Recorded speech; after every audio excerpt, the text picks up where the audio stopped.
karomah itu yang mempunyai para wali. Nah ini lebih bagus daripada 1000 karomah. Jadi intinya bismillah itu ada karomahnya gitu. Apa yang dibaca, apa yang dibaca oleh kita yang sudah terbiasa membacanya, maka itu akan dapat kita rasakan ketika waktu-waktu tertentu.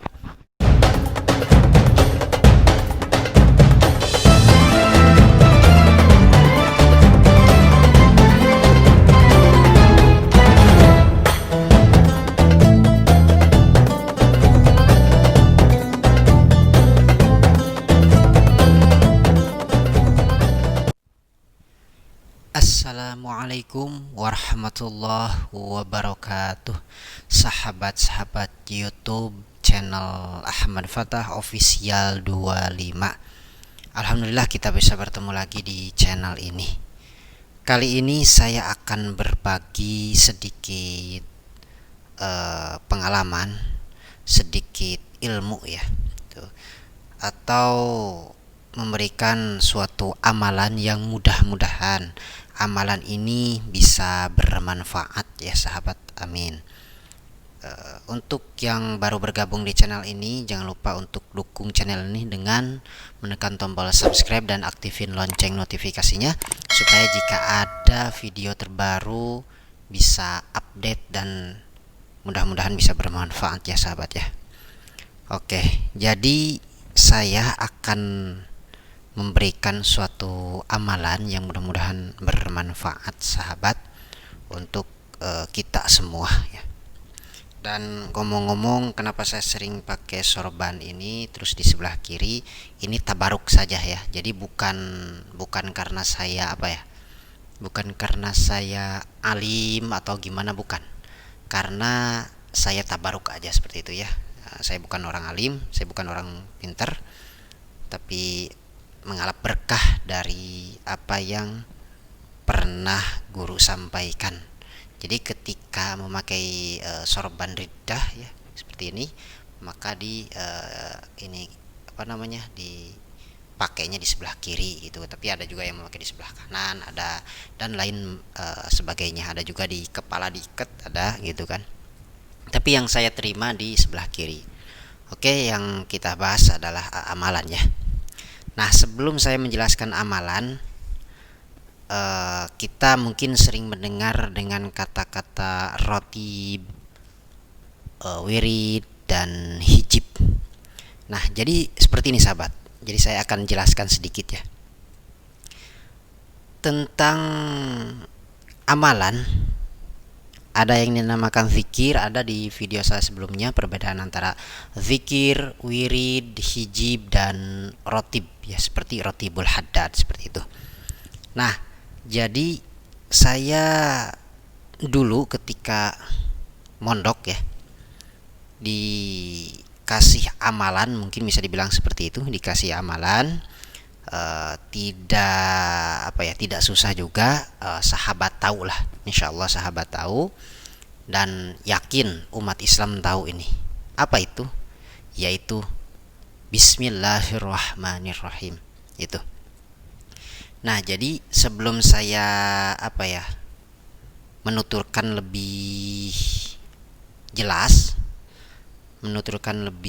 jelas fungsi-fungsi dan lain sebagainya, tapi salah satu keberkahan gitu kan, salah satu keberkahan dari bismillah ini yang saya rasakan dulu. Jadi pengalaman saya ketika saya di Banten ini, saya sudah ceritakan ke guru saya sendiri seperti itu dengan apa yang saya rasakan. Jadi ketika dulu saya di Banten, ketika saya belajar belajar untuk mencari nafkah seperti itu ya, belajar usaha atau mencari dunia.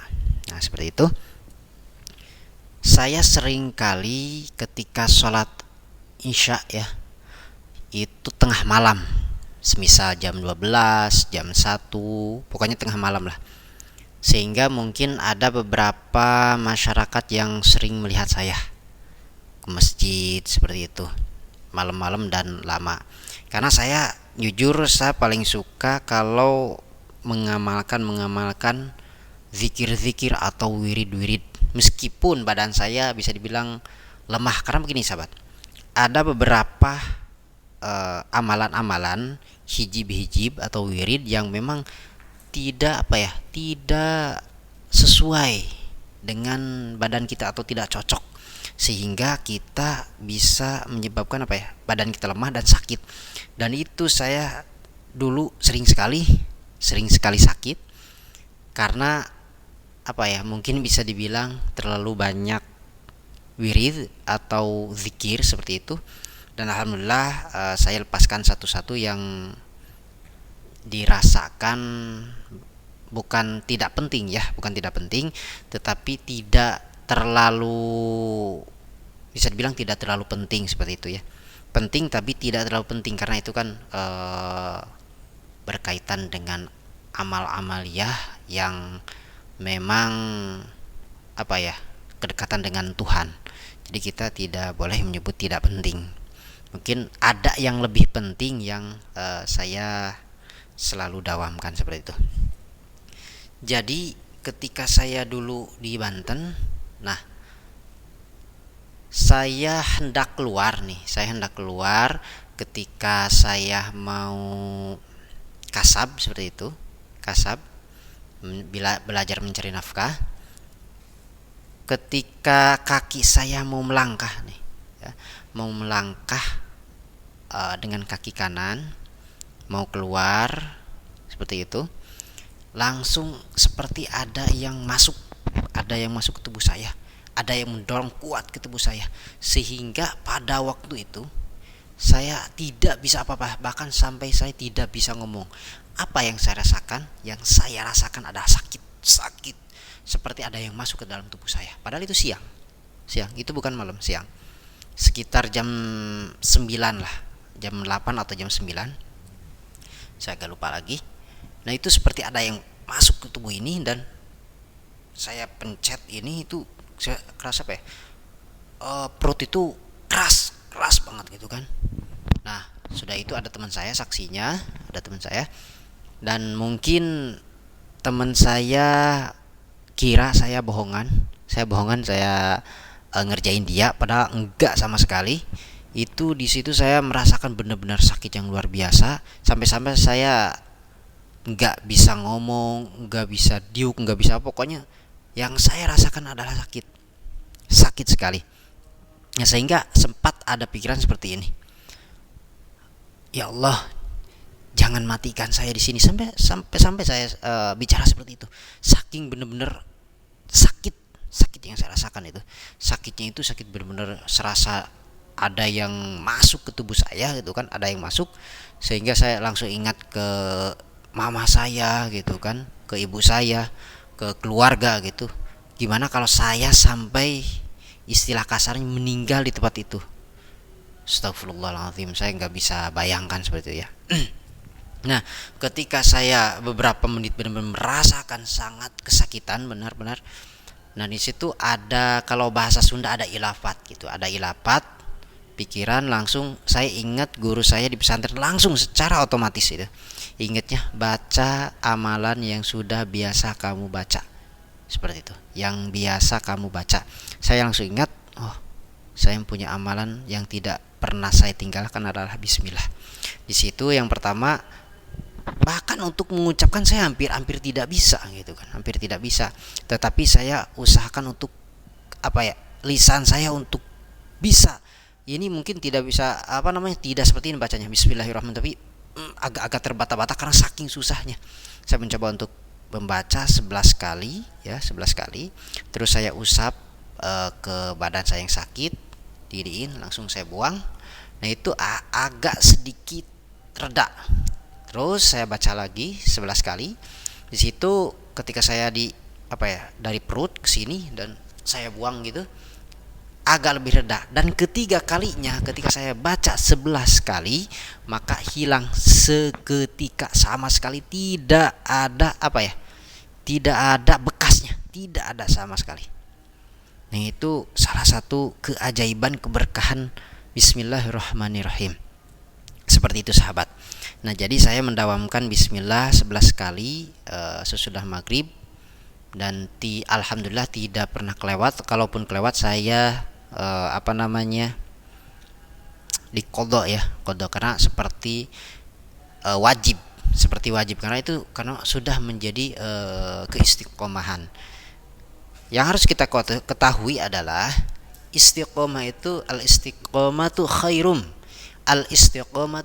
min alfi karamah ya.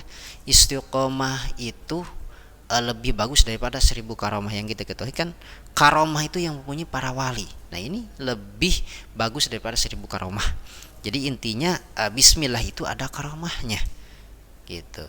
Apa yang dibaca oleh kita yang sudah terbiasa membacanya, maka itu akan dapat kita rasakan ketika waktu-waktu tertentu seperti itu.